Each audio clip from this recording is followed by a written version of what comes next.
En 2009, le journaliste et historien Pierre Domme publie sa première enquête historique intitulée « Émigrés de force, les travailleurs indochinois en France entre 1939 et 1952 ».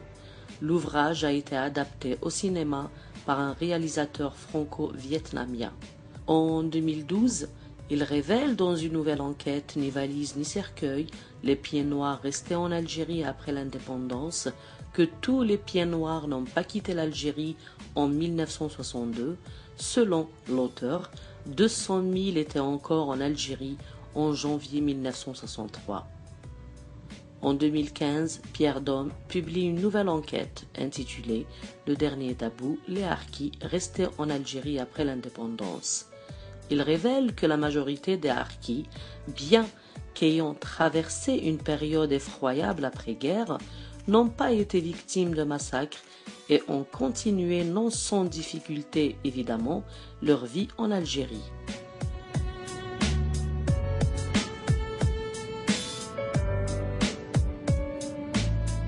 Pierre Domme, journaliste et historien, s'intéresse à mon pays, je m'intéresse à son parcours. Je décide alors d'aller lui rendre visite chez lui, à Montpellier, dans le sud de la France, dans le département de l'Hérault. Montpellier, proche de la mer Méditerranée, est aussi sur un grand axe de communication joignant l'Espagne à l'ouest à l'Italie à l'est. Le climat est typiquement méditerranéen et ses habitants sont appelés les Montpelliérains.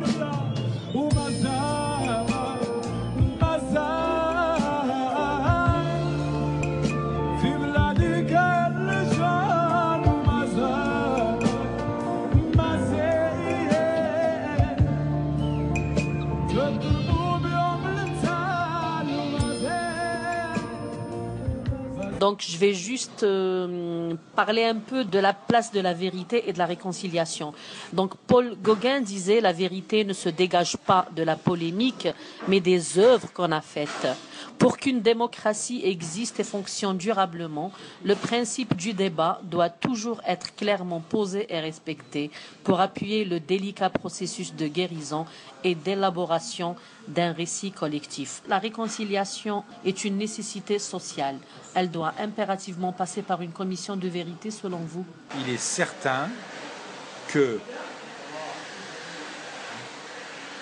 l'Algérie, aujourd'hui, en continue à être malade de ces années 90.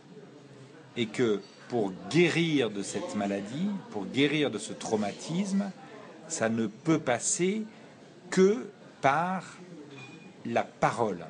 Alors, vous parlez d'une commission vérité.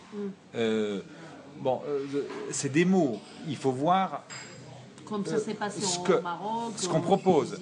Alors, mais justement, il y a des exemples dans d'autres pays. Vous citez le Maroc, la Tunisie, il y a l'Afrique du Sud, le Rwanda, etc. Mais là, par exemple, pour prendre ces 4 exemples, eh ben, ce sont 4 commissions vérité ou instances vérité et réconciliation qui sont toutes les 4 différentes. Mais toutes les 4 ont en commun de proposer un espace de parole où les victimes de tous bords et les bourreaux de tous bords ont la possibilité à la fois de parler et d'être questionnés. Donc, si c'est ça qu'on appelle une commission vérité, oui, il faut, pour être plus précis, il faudrait, parce que malheureusement, l'Algérie en est très loin, mais il faudrait que soit mis en place en Algérie un espace de parole où toutes les parties prenantes de cette de ces terribles années de guerre civile puissent s'exprimer et être entendues. En fait, Pierre, quand je dis réconciliation, vérité, commission de vérité, ce qui serait bien, c'est qu'on parle aussi de ce qui s'est passé pendant la guerre de libération. Faire vraiment un travail de mémoire, de vérité. Là, dans les années 90, c'est une guerre civile. C'est qu'il y a seulement 20 ans qu'elle a eu lieu. La plupart des acteurs qui n'ont pas été tués à l'époque sont encore en vie. Donc il y a beaucoup de choses qui sont techniquement possibles à mettre en place. Bon, là, si on parle des harkis, là, tout de suite, c'est 60 ans en arrière. La plupart des acteurs de l'époque sont morts. Il reste que quelques vieilles personnes. On n'est pas du tout dans les mêmes paramètres, donc on ne peut pas du tout faire les mêmes choses. Mais ceci dit, pour vous rejoindre en quelque sorte, il y a en effet des choses à faire sur ce qui s'est passé pendant la guerre de libération. Mais là c'est pas de l'ordre des comités vérité, commission vérité. Non, là, ce sont des travaux d'historiens. Moi, j'ai commencé à le faire. Il faudrait que des historiens algériens travaillent sur ce sujet-là. Il y a un nombre incroyable d'universités en Algérie. Il y a un nombre incroyable de départements d'histoire. Il faudrait que des étudiants en doctorat d'histoire choisissent un des aspects de la question des harkis comme sujet de leur thèse d'histoire. C'est quand même le b.a.-ba. Or ça, c'est la preuve que l'Algérie est toujours bloquée sur sa guerre de libération.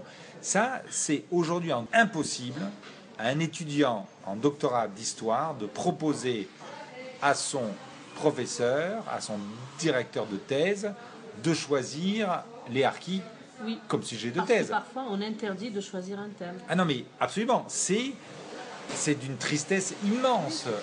Et c'est le signe que la société algérienne est encore malade de son passé colonial. C'est moi la voix.